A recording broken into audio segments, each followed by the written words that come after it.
That's all right. But all right, well, let's get going. Yeah. Jay, it's good to be back. Good to see you. Yeah, I hope you had a good Christmas. I think we haven't met since, has it been that long? Oh, man. Yeah, I mean, we've always said nothing says the new year like drugs, violence, giants, murder, and witchcraft. And here we go, book 10. So That's perfect true. transition. Yeah. People ripped in half, Yeah. drugs, gods, If, witches. if New Year's at Times Square looked like that, I'd probably watch. Yeah, but Yeah. instead, it's boring. Well, we're here back with Teacher Talk with Paul and Jay, and we are, as you probably know, working our way through the Odyssey. Hopefully, this is not your first episode with us, but if it is, we're glad you're here, and we hope you'll stick around, keep coming back. Subscribe on the YouTube channel, get those notifications so you know when the new episodes and clips come out. And we are near the middle of the Odyssey, book 10, and we'll keep trudging along and getting through all these books one by one. We're high school teachers, English teachers, and we've gone through this a lot. So our goal is to encourage you to do the same, to get through this. If you're a student getting through it, and if you're a teacher, homeschool teacher, public, private school teacher, whatever, that we can help walk you through these books, find the things that we've landed on with students that really succeed, and that you can grab those, use those also in your class to get through what is a very, very rewarding text over and over again. So that's our goal, and we're glad you're here with us. Jay usually starts with a poem, but I have got the poem this time. It's mine. So one of the fun things about the Odyssey is seeing what artists, I've said this before, but seeing what artists make of it. You know, what teachers make of it, what students make of it is all interesting, but what artists do with it is also interesting, and not, classical or Renaissance or artists necessarily, but contemporary artists. And a lot of our poems have been contemporary artists. And no different tonight. I've got a poem called I'm going to say Circe tonight. I know it's pronounced Circe a lot. Are you all right with that? I mean, yeah, I'm hearing different things from different scholars. Yeah. Judgment. I think the Latinized pronunciation is Circe, but the Greek transliteration of it is Circe. And so I've said that in class that way. It's spelled that way. My Nana was Polish, and she'd want me to say Circe. So, whatever. Never considered that option. Well, it's a multicultural text. We've discussed this. That's it. All right, here we go. More proof. So I've had a lot of coffee today. I apologize in advance. I feel like I've heard it popularly said Circe, and I know there's a Circe Institute I've run into that does classical studies for high school students. But Circe, in my Robert Fitzgerald translation, he spells it out with a K, so it's clearly emphasizing that K sound. So I'm going to go with Circe. Title of the poem, Circe, written by a poet in 1921, known as H.D. or H. Doolittle, and she was part of early 20th century. New sort of avant-garde poetry, and she has a nice take, a really nice. I read through several different poems on this, but I really liked her take on it, and it's just called Circe. So here it is, Circe by H.D., as she was known. It was easy enough to bend them to my wish. It was easy enough to alter them with a touch. But you, adrift on the great sea, how shall I call you back? Cedar and white ash, rock cedar and sand plants and tamarisk, red cedar and white cedar and black cedar from the inmost forest, fragrance upon fragrance, and all of my sea magic is for naught. It was easy enough. A thought called them from the sharp edges of the earth. They prayed for a touch. They cried for the sight of my face. They entreated me, till in pity I turned each to his own self. Panther and panther, then a black leopard follows close. Black panther and red, and a great hound, a godlike beast, cut the sand in a clear ring and shut me from the earth and cover the sea sound with their throats and the sea roar with their own barks and bellowing and snarls and the sea stars and the swirl of the sand and the rock tamarisk and the wind resonance. But not your voice. It's easy enough to call men from the edges of the earth. It's easy enough to summon them to my feet with a thought. It is beautiful to see the tall panther and the sleek deer hounds circle in the dark. It's easy enough to make cedar and white ash fumes into palaces and to cover the sea caves with ivory and onyx. But I would give up rock fringes of coral and the inmost chamber of my island palace and my own gifts and the whole region of my power and magic for your glance. That's Kirky awesome. by Yeah. H. Doolittle. Thanks, Paul. That's great. If I you have a found that. link, can you share that with me? If you have like a link or a Yes. or just text, I'll watch this when it's over and get that. But that's great. Yes. Yeah, I will. And I'll put it in the I'll put it below in the show notes Oh, thanks. Yeah, too, that's so people perfect. can click on the link. Yeah. It's a mesmerizing little reflection. Mm. And does something with what I think is most tempting about this book. Speaking of temptation, it is a book, a chapter full of temptation. But what's tempting about it most of all, what draws you into Kiriki's power is wanting to make an interpretation of this. For some reason, I'm eager, and I'm not there, but I'm eager to explain her name, her powers, her role, what she's doing in this book. And so Yeah. I'm hoping here in these next 45 minutes or so we can make some progress on that. Well, if it's okay, I'm just going to explain it. No, I'm kidding. Okay, Jay, I never thought of just asking you. I'm with you. I think she really stands out, and I don't think it's a coincidence that the writer Madeline Miller, after she wrote Song of Achilles, which I couldn't recommend more strongly, her book Circe is breathtaking, and but I mean, she had a long list of Homeric options, and there was just something about deep diving into Circe's kind of backstory, which we actually know from some other classical texts as well as Homer. Infinitely interesting, and her relationship to Odysseus is, I think she's complicated. Her relationships to other people are complicated. So yeah, that's right. You can find her. You can find stories about her in Hesiod. You can find her. She factors into Jason the Argonauts story in some way. So there's other writings about her. So you can poke around and find out more about her. But I think it should happen naturally as you become mesmerized by her. Yeah. Because in one sense you can kind of read over. She's just a stopping way station on the way. And a lot of these great characters feel this way, and you don't realize it until you read or reread, and then you start dwelling on it. And she has that effect. Good. She has that effect. So it's what's the title? What's the title of your chapter in your translation, your Emily Wilson translation? I will tell you. I won't even keep it a secret. It is The Winds and the Witch. Yeah. Interesting. What's the Fitzgerald? Fitzgerald has The Grace of the Witch. Okay. The Grace of the Witch. Which is also that sounds like a great heavy metal band album. Like Iron Maiden might have that record. That might already exist. It probably does. I just thought of this. Something you said reminded me of this, that Odysseus is, I think it's important for folks as they're reading these chapters that the frame is Odysseus is talking to the Phaeacians in Alcinous's court. And this is his long kind of autobiography. This is just a slice of it. It started, but book 9, which started it, had a little tiny story about the island of the Cicones, a little tiny story about the Lotus Eaters, and a big story about Polyphemus. Here we have, and I'm getting ahead, but we always start with a little summary. Yes. We have a little story where he lands on Aeolia and they meet the god of winds who gives them a bag of winds. They open it and they're this close to home. They can see the fires. I mean, they open. So, but it's a little story. And then story 2 is the Lastrygonians, a land of giants who, and it's just so easy to miss. I actually did some math, and if you know me, that's weird. Yes. But after the Lastrygonians destroy so many of Odysseus's guys, we figure out that Odysseus's ship originally had about 58 guys, and which means there's 12 ships. So there's somewhere 12.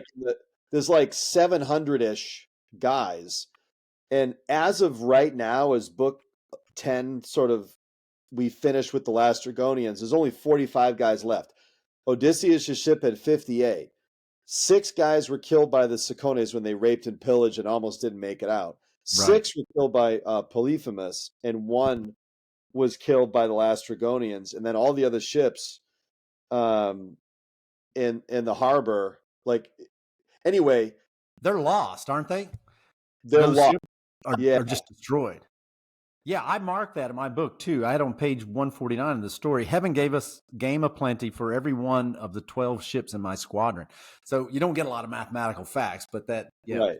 Yeah, there were 12, and now. So now the bottom line is, if you leave home with 700 guys in your force, and suddenly you find that there's 45 left, that has to do with sort of the mindset that they're in. I mean, when they land, and then obviously those are the first 2 like short pieces, kind of like in book 9, and then the longest chunk, which I'm sure we'll spend time on, is on Aia, Circe's island, right, and everything that happens there, which we can get into. But weirdly, I read that when they land there, they actually spend 2 days doing nothing. They're so broken, and that doesn't happen anywhere else in the Odyssey. They never just land and go, ugh, for 2 days. That doesn't happen anywhere else. But for whatever reason, like right now. So I think it's important to note that in the context of the story and in the context of Odysseus telling a story, I think he's making a point to the Phaeacians just to make sure they understand, and we as reader understand, that the morale's low, that he might even be second guessing himself. There's no concrete evidence of that, but how could you not as a commander if you lose that percentage of guys? Yeah.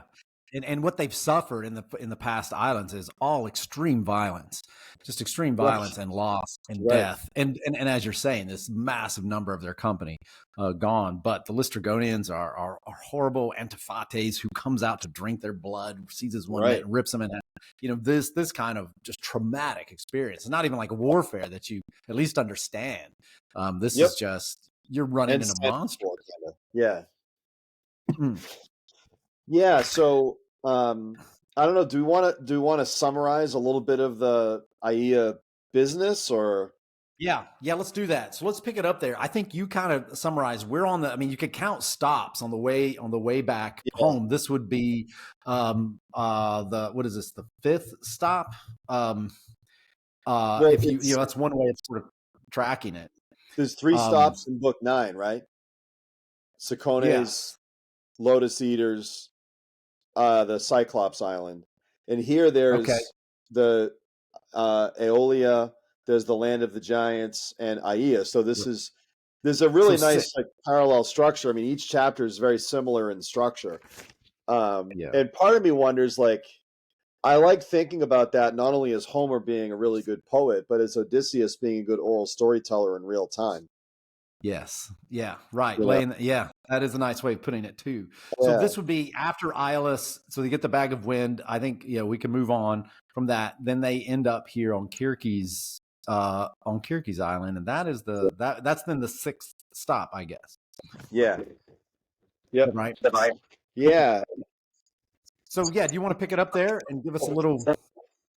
Yeah. So they land there, and she's immediately described as beguiling, which is a word that generally is used for Odysseus in this, which that's interesting.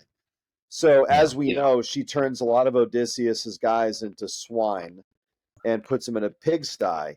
And one of Odysseus's guys, Eurylochus, returns to warn him.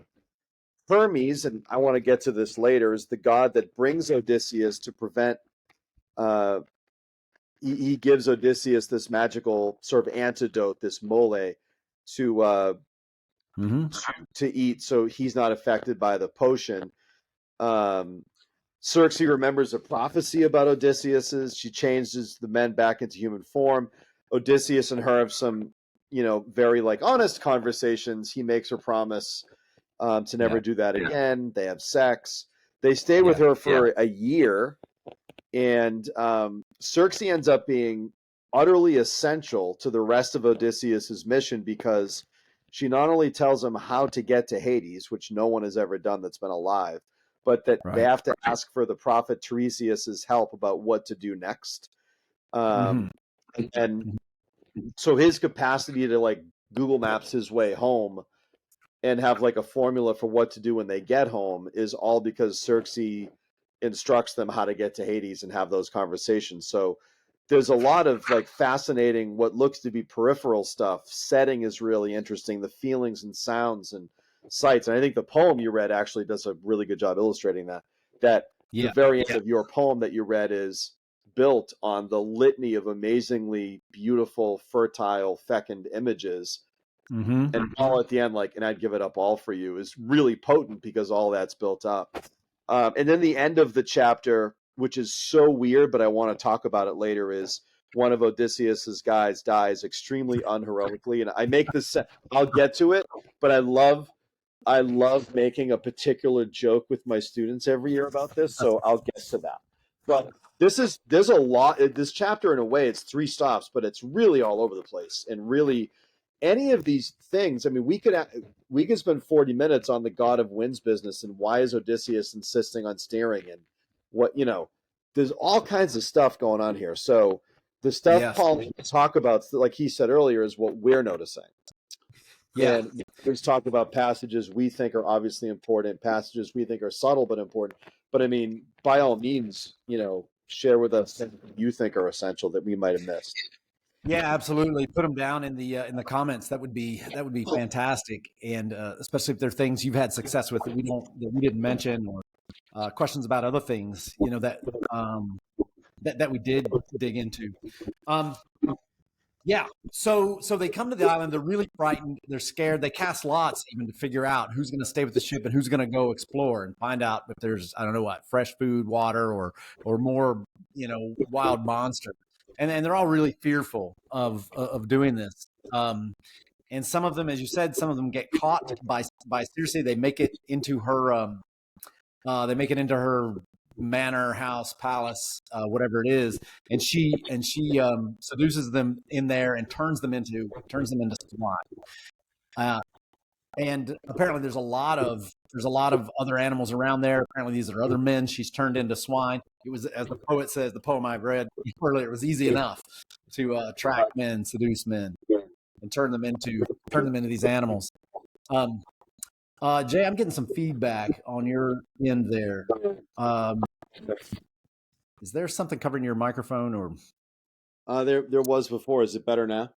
that's perfect right there? Yeah, Yeah. yeah. And so they get caught, but one of the men in the group is Eurymachus is suspicious. He doesn't go into the house, and then he sees all of his fellow men turned into animals. He runs back just out of his mind. He's so frightened. Again, that whole atmosphere of fear that he can't even speak, to tell them what's going on. And finally, he gets it out, and then Odysseus realizes, as head of the ship, he's got to go. He's got to go save the day. So yeah, I'd like to pick it up. I'd like to pick it up there. I don't know, Jay. What do you want to start there? What do you want to make of it? Maybe obvious and important, or what? Yeah. I was just going to read the business for my obvious passage. I was going to read the passage where Xerxes' potion is described. Yeah. Am I stealing your Great. thunder? No, that's fine. Do that. Go ahead. So in the Emily Wilson, this is book 10, line 229. Actually, it's around 234. She led them in, sat them on chairs, and blended them a potion of barley, cheese, and golden honey mixed with Pramnian wine. So we're all good so far. This sounds like a really nice old school charcuterie board, right? Yeah. Until she added potent drugs. And then here's a magical line to make them totally forget their home. And if you're a Yeah. good reader, which you all are, your antennae are sensitive to the fact that we've already seen this in the last chapter. This is the power lotus flowers have. That's right. It isn't simply numbing, it's numbing you of the desire to return home, that nostos, that nostalgia. That's Odysseus's entire point of being alive now. So it's this really specific potion. Right. They took and drank the mixture. These are Odysseus's guys. Then she struck them using her magic wand and penned them in the pigsty. And here's another not accidental detail. They were turned to pigs in body and voice and hair. Their minds remained Yeah. the same. Mm. And my reading of that is I don't think that shows the limitations of her power. I was doing a little reading, and Circe is the daughter of Helios, the sun. Right. And even Scylla, the three-headed monster, was a beautiful woman who thwarted Circe in love, who Circe turned into Scylla. So, Oh, I didn't know that. All right, I didn't know that yeah, detail. Ah, um, it was on the internet, Paul, so I think it's true. Um, but no, it was on a reputable site, and I think I read it in a book as well. But yeah, she, I don't think she's limited. I think in light of the things Odysseus's men have been doing recently, I don't yeah, think she has to turn their minds towards the minds of pigs because they kind of already are. She just yeah, needs to turn yeah. their. So I think there's a little not so subtle indictment, and then it says Sure. they squealed at their imprisonment, and Circe threw them some mast and cornel cherries, food that pigs like, rooting for in muddy ground. Eurylochus ran back to our black ship to tell us of the terrible disaster that happened to his friends. He tried to speak but could not, overwhelmed by grief. His eyes were full of tears. Yeah. And then they question him. But this kind of sets her up as one of a series of peculiarly strong, influential women in the Odyssey. We have Athena, Penelope, Calypso, Helen. Here's another one. Yeah. And I think the poem has a complicated relationship to strong women. I think they're all over the place in the poem, and I think the poem has mixed messages about them. And so I think this is a really interesting chapter. It's not any kind of drug. It doesn't have any kind of effect. She has it's I think all these things are incredibly specific and intentional. Yes. Yeah. And the poet I like, I mean, what you've given is a read or an explanation of it. I mean, you can just read it cold to start with. She turns them into pigs. Right. And the very next question is, yeah, these don't seem to be random things. They're very specific things. So you start asking, Yeah. why? Why are they pigs? And, in the poet I read, the reading is, what was the line? I turned each to his own self. That Yeah. she matched their self with their mind, as you were saying, their mind Yeah. was already there. And she turns men brings out in men, turns them into animals, maybe what they actually are, reduces them to their baser self. You could say there's clearly some sexual overtones here to this, I think, in this reading that's easy to read into. And the Yeah. men are happy to be dragged into it, to be seduced into it willingly, openly, and then she shows them what that is, shows them what they are, Yeah. and she's not interested. Yeah. Um, I just so want to say a couple things about just Circe's complexity, at least to me. I have an inconsistent random list of things connected to Circe. She's born of the sun, yeah, but leads Odysseus to darkness, literally. hmm. A particular god is the one that helps Odysseus towards her, and it's Hermes, who's the god that leads souls to the underworld. Yes, Um, I hmm. think Odysseus is dependent on her to get to the place of death. And I think in order to conquer her, he needs to be sexually possessed by her. So she's full of Hmm. paradoxes, full of complexity. I Yeah, also think he's there for a year. I think they have a legitimate relationship.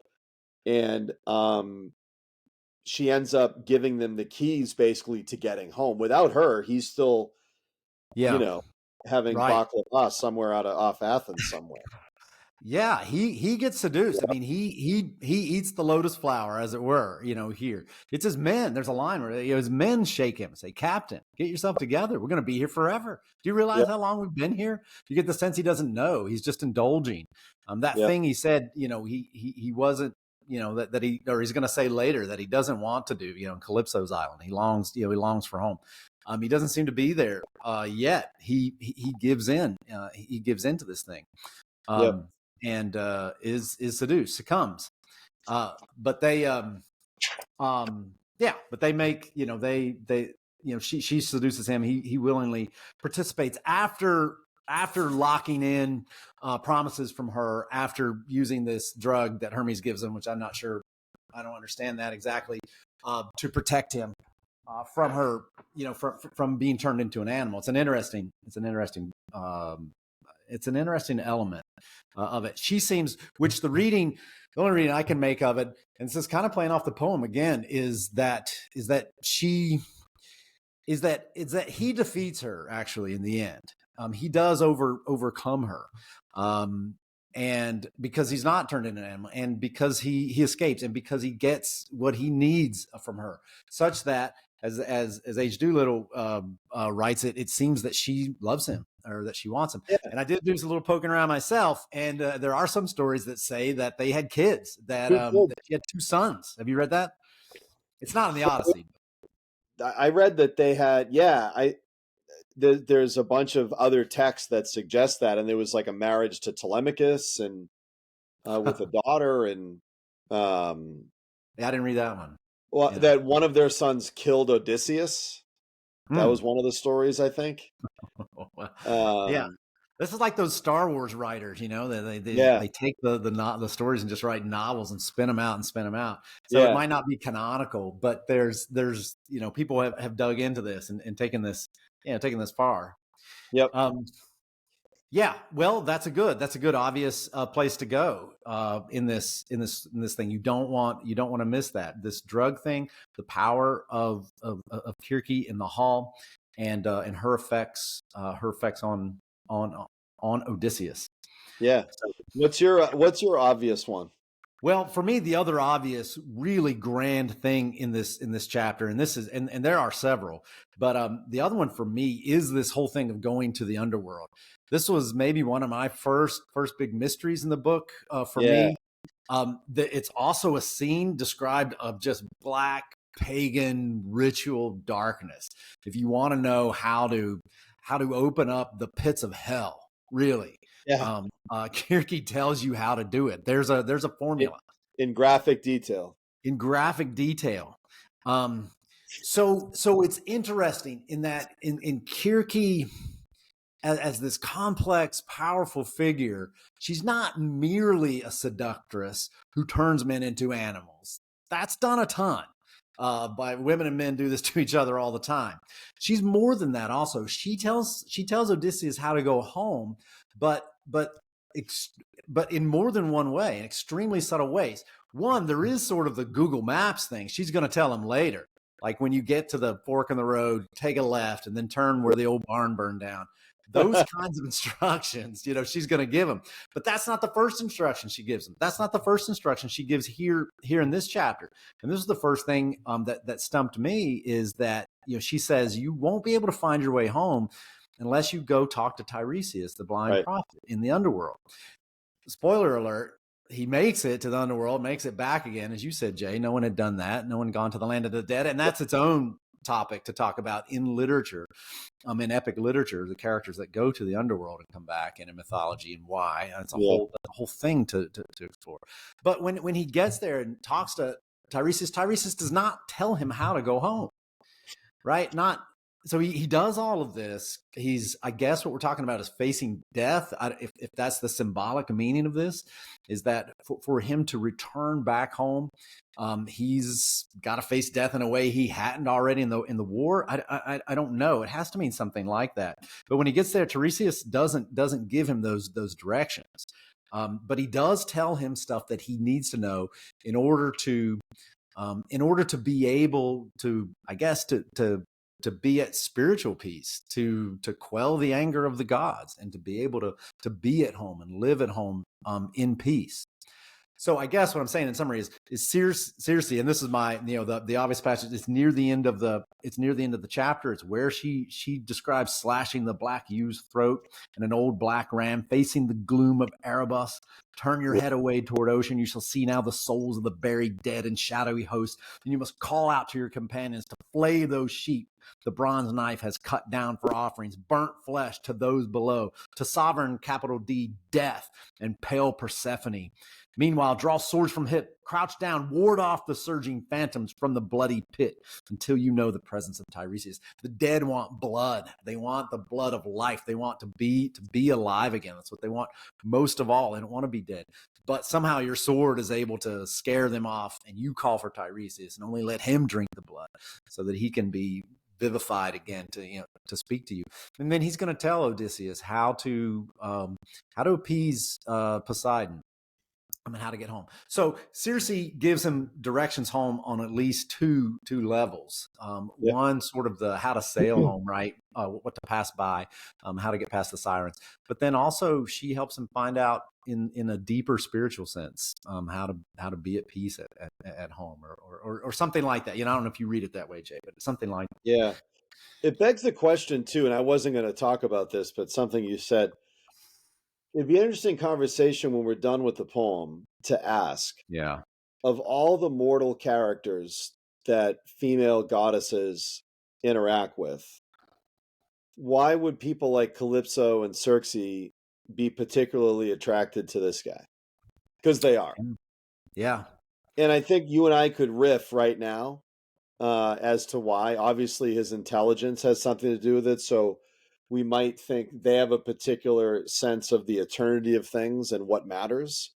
Muscles go away.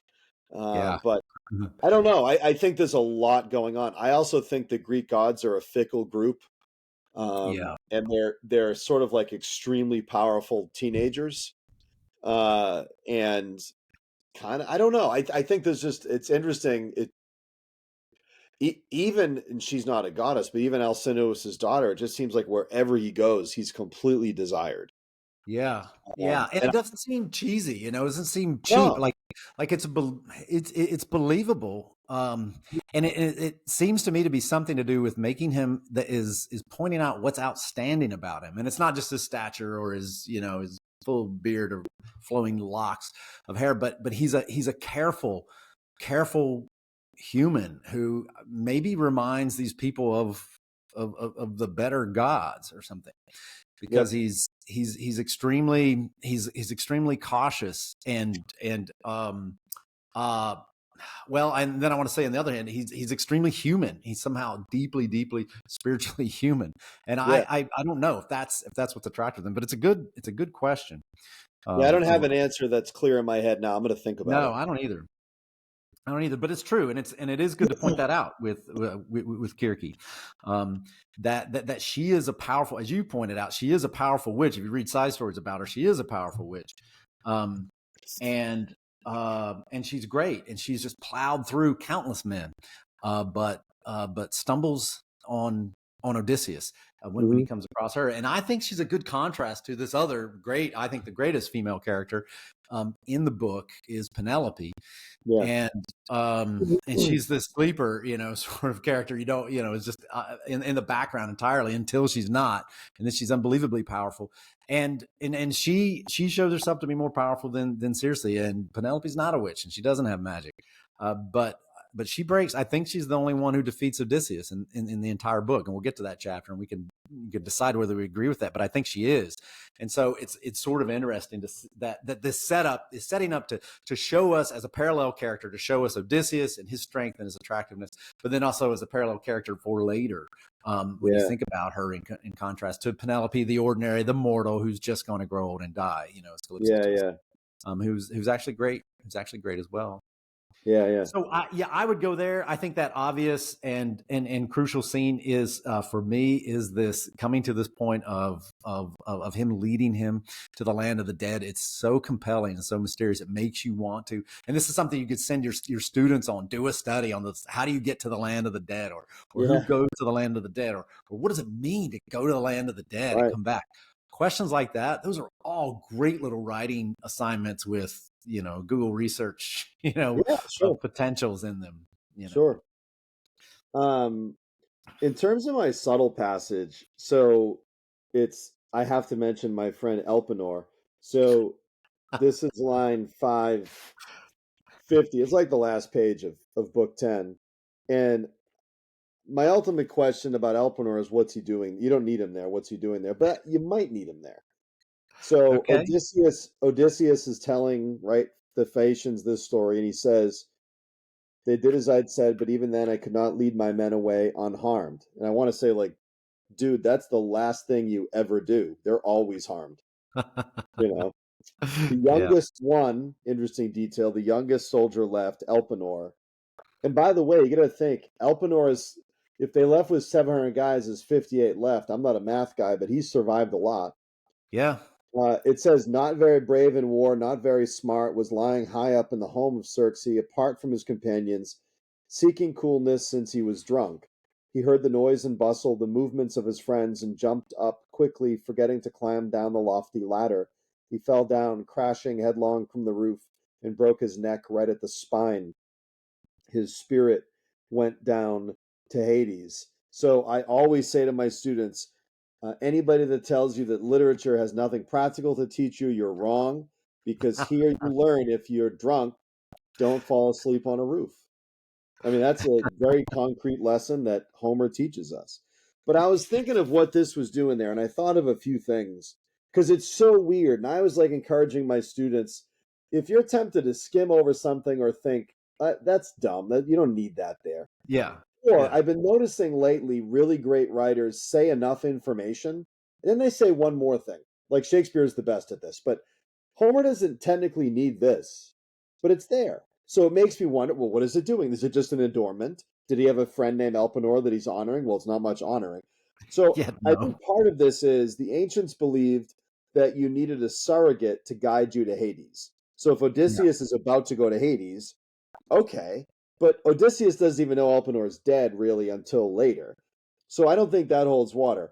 Elpenor gives Odysseus a kind of first conversation to have in Hades, as we'll see in Book 11. The most recently deceased person is the first person to talk to him. So that makes sense. And it's also, he basically, as we'll see, and this isn't a huge spoiler, says, please bury me. Yeah. Because Yeah. if you're unburied, you have less of a substantive existence in Hades. Okay, Oh yeah, fine. he's horrified. He's horrified about it, and Yeah, it's almost a joke when they get into it. To me, it's almost set up like a yeah, slapstick joke. They yeah. do all this work to get to the underworld. As soon as they get there, Elpenor's already there. And this is like, hey, how'd you get here before we did? Right. Yeah, but I think the big reason and the human reason why this lives here, which I think uh, you and I have discussed a lot, that as the years go on, teachers are going to have to get really good at making arguments for teaching books like this because it's not obvious to most people. No, I no, think Elpenor reminds us that Homer presents the wide panorama of human experience. So, yes, it's a story of heroes, sure, but it's a yeah, story of cowards, and it's a story of brilliance and foolishness. So there's the Kleos moments of striving for immortality via heroism. But you know yeah, what else happens in war? Friendly fire kills you. You know what yeah, else happens in war? You get, maybe you drink too much and you get killed by the enemy not realizing it's the enemy. You know what else happens in war? Gangrene. You know what else? yeah, Like, he's aware of the heroic and the equally unheroic, and they're both very real all the time. And I think that's yeah, just so honest. Like, yeah, soldiers that read this comment on how accurate stuff like that, and more on the Iliad mm, with the actual play-by-play of war, but like, right, there are Elpenors in every battalion, just kind of not just regular guys, yeah, and sadly there are deaths like this. right, Not right, necessarily the roof of a witch, but accidental, completely unnecessary, unheroic death. And war has that too. yeah, And right, returning home from war has that. So yes. I don't know. I think it's extremely important and not a throwaway. It's a great example of something you have brought up before, and we've brought up in other chapters, both of us, of this and you've mentioned it with writers like Dickens and like Shakespeare who look in the corners of the room, Yeah. where Yeah. they're filming the movie. They point the camera over here in the corner, off the main stage, off the main characters often, and Mhm. they do it in ways that are, and this is key, I think, because I think sometimes writers try to do this on purpose, and it can come off preachy or teachery, like they're trying to, teach you some life lesson in some obvious way, and you just, bristle at it. But it's never like that, and it really is just filling out the picture of warfare, of just the benches, the guys that filled the benches on the ship. They're not all Odysseus like heroic guys. It's not him and the Odysseus and the Wonder Friends or something. Out battling evil. It's just not like that. Yeah, I like that. Yeah, I love the Elpenor character. He stands out, and I think it's nice to point that out to students. And again, it's something else for them to grab onto, a little hook to hook them into the story. Mm-hmm. If they're trying to dismiss, or if they find themselves dismissing this story and like, oh, this is just one of those overblown, heroic tales. Everybody, always makes the shot if they need to. They always survive if they need to. It's but it's it's not that kind of story. It's less cheap. Yeah. Well, you know what I like that's kind of subtle in this, and there might be a couple of other incidents of this in the book, but I can't think in the whole Odyssey, but I can't think of any. But in this book, you get something close to like mutiny in this chapter. You get some of the most criticism of Odysseus in this. His men turn on him with the with Iolus, the bag of wind thing. Yep. Odysseus has it locked in. He goes, if you track how many times he sleeps in this book, it says basically he never sleeps until the Phaeacians take him home. But he's sleeping here at the beginning of this chapter because it's locked in. They're within sight of home. And then his men don't trust him anymore. And they ruin it. They open the bag of wind. They think it's full of treasure or something that he's keeping from them. And so they want to sneak in and get their own before they get home and make sure it's all divided up. They don't trust him. And then here, Eurylochus, who is frightened, who's run back from Circe's manor and is scared to death of her. And he has this line here. It's line like 480 or something. Where now, poor remnants? Is it devil's work you long for? Will you go to Circe's hall? Swine, wolves, lions, she'll make of us all. Beasts of her courtyard, bound for her enchantment. Remember those the Cyclops killed. Remember shipmates who made that visit with Odysseus, the daring man. They died for his foolishness. So right in front of Odysseus, he says, don't follow this guy back up to Circe's hall. He's going to get us all killed. Don't you remember just like 3 stops ago? He killed guys for nothing because he was just curious and messing around in Polyphemus's cave. And Odysseus hears it and says, I thought about pulling my sword and killing him. Right there. But I didn't do it. And then later, his shipmates have to summon him. As I mentioned before, what did it say? Captain, shake off this trance. Think of home, if home indeed awaits us. If you'll ever see your own well-timbered hall in Ithaca. So they have to shake him, wake him up.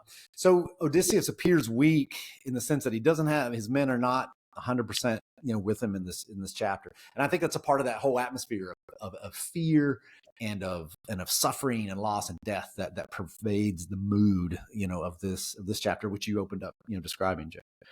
Yeah. My that's awesome. My lingering question. Are we ready for our last lingering question? Yeah, let's do it. It has to do with I don't want to throw around the word hero, but what do I make of Odysseus's behavior? So he's able to do some things that no mortal has been able to do with Circe. But I think of like the bag of winds thing doesn't look like Odysseus's fault, but I don't know if he needed to stay up all night and row the ship. So I find that to be a really interesting response to some of the trauma he's experienced. It's a pretty typical one. Control what you can control. But the effects of that is he sleeps and everything goes to hell. Right. And then the Lastrygonians thing, he responds to them very different than Polyphemus, who he was bragging and focusing on his own glory and not his men safe. The Lastrygonians, he's just like despondent, let's get out of here. That's a very different event. Mm-hmm. But the stuff with Circe, I mean, without the help of Hermes, he's a BLT, Paul. Yeah. We're just wandering around. So, but then I'm thinking of our teaching of Beowulf and thinking about how these books are defining heroism. And I think I think a contemporary sensibility wants heroism to be a completely isolated event. Like you make your own path, your own choices, and it's you alone. I Hmm. think in these ancient landscapes and even medieval landscapes, my sense is that it's an interesting hybrid of your own power and bravery. I think uh, in our contemporary sensibility, we want to believe heroism to be a completely isolated phenomenon where you make your own choices and you carve your own path and no one helps you. And I think in the ancient world, and maybe like in Beowulf in the like Anglo-Saxon world, it was a combination of your own strength and power, but an awareness of forces bigger than yourself. And I think we even see signs of that in things like Yeah. Star Wars and Lord of the Rings as well. So I think it's a complicated sort of hybrid between an awareness of the supernatural influences Yeah. on you without you choosing, and your own willingness to plug into them, and your own strength and your own resolve. And I think this is a chapter that kind of shows that, because he could have not Yeah. taken Hermes' advice, and he could have Yeah. made some different choices, and he didn't. And he's sitting there also politely listening, reading the room, and realizing I need Circe. And if Odysseus is good at anything, he's good at using the resources he has at Right. hand to get to the next thing. I don't have a weapon. I'll use a huge walking stick Yeah. and I'll sharpen it and I'll blind the sun. Like he's good at using whatever he has at hand. It's he's in. This is what Jonathan Shea says. Prolonged exposure to combat. One of the things it teaches you is to Yeah. weaponize really any resources nearby, because Right. your goal is to That's survive. right. You're in survival mode all the time. So I don't know. I think thinking my lingering question is like, what is the nature of Hmm. Odysseus's Yeah. heroism in book 10? Yeah. And I'd want to think Yeah, about that's that more. good. That's good. And I would just add into that too, along with it, like being a hero, another side is the hero's relationship to the other people around him too. So his relationship to the gods, to figuring out how to get by, making weapons or whatever it is, but also what's the role of all these other people? And there's some uncomfortable questions, with that, like how about all the people Yeah. who are just burned, who just die? What's their role in his being a hero? What's the role of other characters as we get near the end of the book who are integral to helping him win and succeed, to helping them all win and succeed? He doesn't do it. He doesn't in the end win all by himself, not by a long shot. And so there are others who might have died, but who didn't, and who helped it. So the other people too. The other people are part of it. Yeah. Yeah. I'm psyched for book 11. It's my favorite chapter. And I've actually, it's my favorite chapter, and I've never thought about your lingering question, which is why is it needed? I've just always read it because it's there. I have to think about that, and maybe we can make sure we return to that. um, because we shouldn't. You're right. There are other ways to do this. So maybe another way to think about it is, what about Odysseus requires him to do something that drastic? So yeah, let's return to that. But this was good, and I'm looking forward to book 11.